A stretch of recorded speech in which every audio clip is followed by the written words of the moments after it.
A bridge opens with speeches, ribbons, and applause. An apartment tower rises with glossy brochures, polished lobbies, and promises of modern life. From a distance, it looks like progress. Clean lines, fresh paint. New concrete, a country building at impossible speed. Then one day, a road gives way, a staircase folds, a wall splits open. A building that looked brand new falls apart like wet cardboard. In China, there is a phrase for this kind of disaster: Tofu-Dreg project. A structure so badly built, so rushed, so hollow inside, that it crumbles like the residue left over after making tofu. But this story is not really about bad concrete. It is about a system. A system that learned how to build faster than it learned how to build honestly. Tofu-Dreg project is not a technical term. It is a public verdict. It is what people say when a building looks solid on the outside,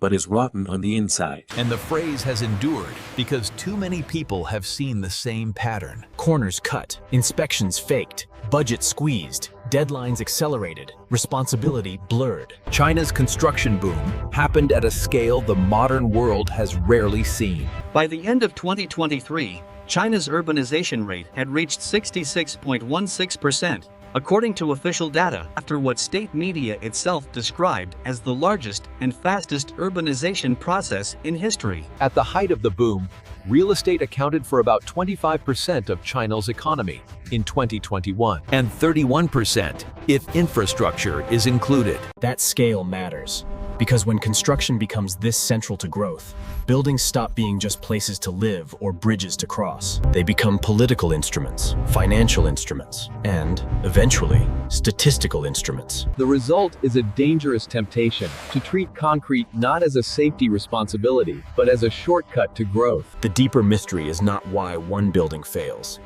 It is why the system keeps producing conditions where failure becomes predictable. A recent Brookings analysis found that when Chinese regions fall short of their growth targets, local governments tend to respond by increasing infrastructure investment, land sales, and debt. A 1 percentage point shortfall in a province's target is associated with a 0.4% of GDP increase in infrastructure investment. It also found that overly optimistic local growth targets contributed an additional 14% of GDP to local government debt during 2011 to 2019. That is the real engine behind the story. When promotions, budgets, and political standing are tied to visible growth, what gets rewarded is not patience, not durability, not maintenance. What gets rewarded is output. New roads, new towers, new districts, new ribbon cuttings. In that world, speed becomes prestige, and scrutiny becomes friction. So the pressure moves down the chain, from officials to developers to contractors to subcontractors. To the cheapest materials, the thinnest margins,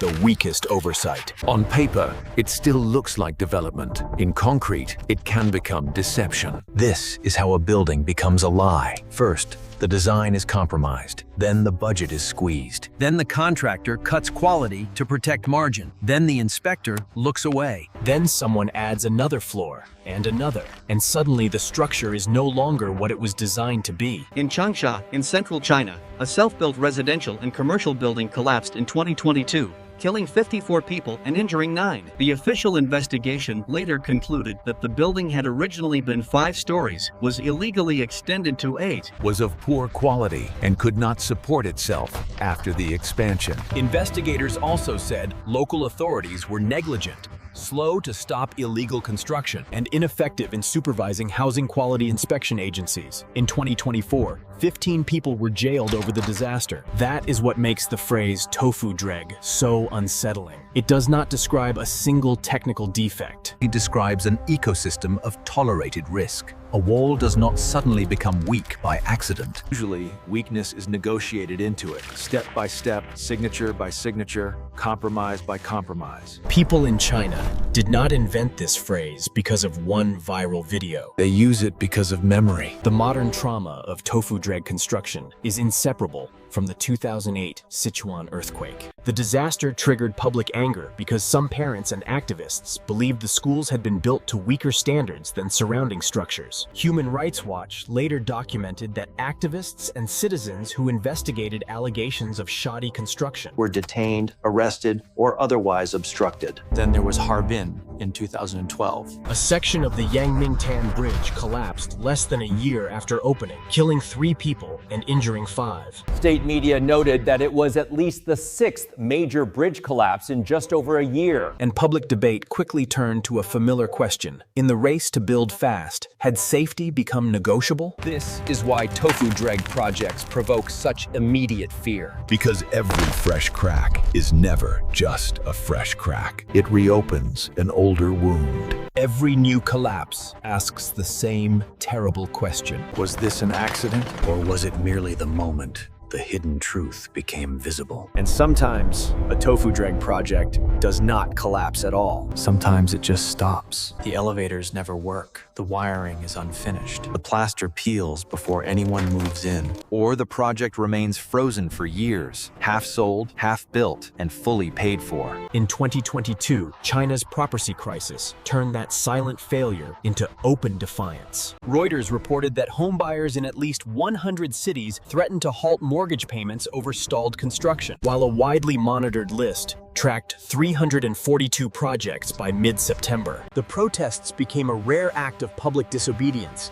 and the reporting also described censorship and pressure on dissatisfied buyers. This matters because collapse is not the only proof of corruption. An unfinished building is also evidence. A dead crane is evidence. A tower sold to families but never delivered is evidence. The structure does not have to fall like a house of cards to reveal that something was broken from the beginning. Sometimes the proof is not rubble. Sometimes the proof is silence. To be fair, not every structural failure in China is caused by bribery or bad concrete alone. Nature matters, floods matter, landslides matter, overloaded trucks matter. In the deadly Shanxi Bridge collapse, investigated in 2025, the official report said, The disaster was triggered by mountain torrents and regional flooding that drove debris into bridge piers. But the same report also said the collapse exposed problems in design, construction, supervision, and river regulation. That distinction is everything. Because the real issue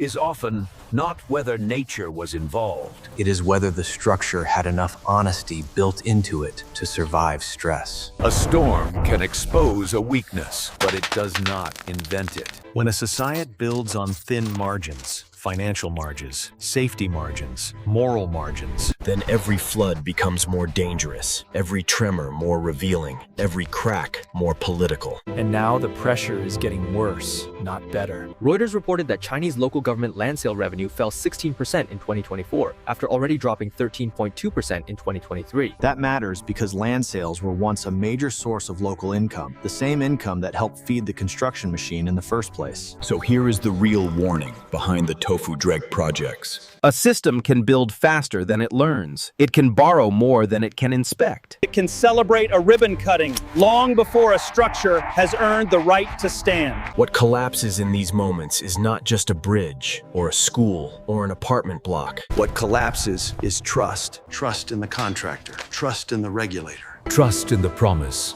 that development means safety. Tofu-Dreg projects are not just construction failures. They are moral failures, poured into concrete. And if a country starts confusing visible speed with real strength, then one day it may discover that what looked like a monument was only a facade.